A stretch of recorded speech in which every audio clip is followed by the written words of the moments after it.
Chapter 7: The Architect and the Secret Eye.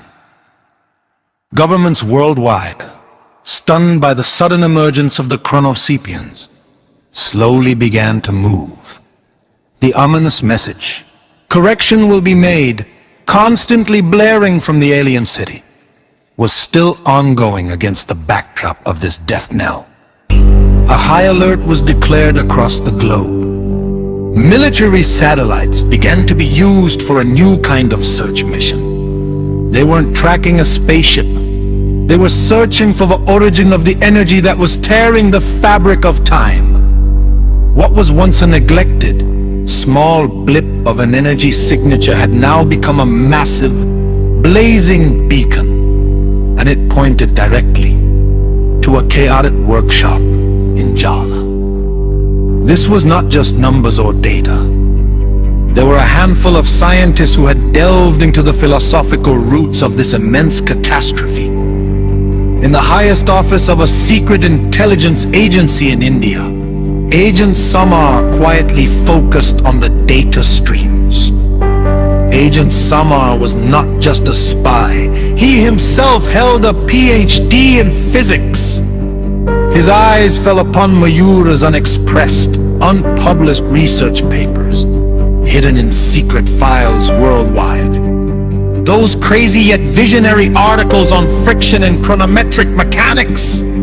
Seeing the energy signature flickering on the data screen, the watchful light in Samar's eyes sharpened further. "This is no ordinary terrorist," he muttered in a low voice. "This is a scientist, a victim of his bold discovery."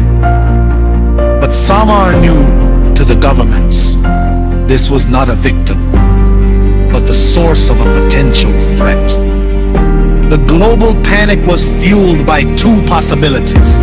Mayur was a rogue scientist who had intentionally brought the Chronosepians, or he was about to become a victim of their first attack. In both scenarios, the government's goal was the same: to safely seize Mayur and his machine, providing him with protection rather than arrest, because the Chronosepians could easily track the origin of their own emergence. And if the first shot was to be fired, it would be at this house in Jalna. Meanwhile, the aliens were not inactive. Their pause was just a strategic part of their plan. The new city was now rapidly expanding in the wasteland. Shimmering metallic filaments and energy branches were creeping across the desert. This was not an invasion. It was a process of inclusion. They were transforming human land into their crystalline empire. The sand was being absorbed, and a new silicon universe was rising. The first to descend was a probe, smooth like black metal, quiet but terrifying before anyone knew it. It entered the Earth's atmosphere. Its purpose was single: to find the energy source and destroy it. At that moment, Mayura suddenly realized the tone in the air had changed. It was no longer the beat of creation, but the vibration of a search mission. The silent footsteps of a predator began to circle his house. Sweat broke out on Mayura's forehead. The government was approaching. The Chronosepian's eye was already fixed on the house. And just then, a black SUV stopped in front of the house. Out stepped a tall, upright man with military eyes and a stern face. Agent Samar.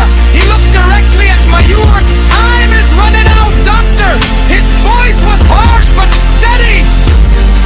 "You must come with us. Now, the house, which was once a temple of experiments, had now become a battlefield.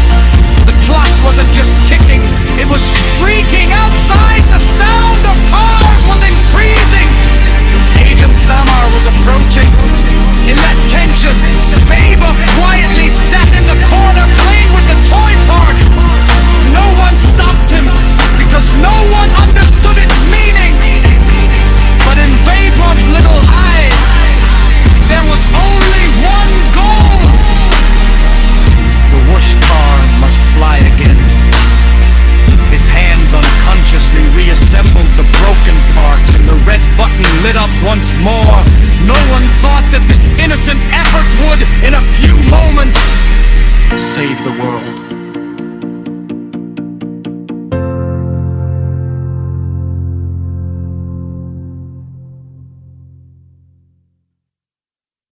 Chapter 8, The Loop of Innocence. Coming soon. Like and subscribe.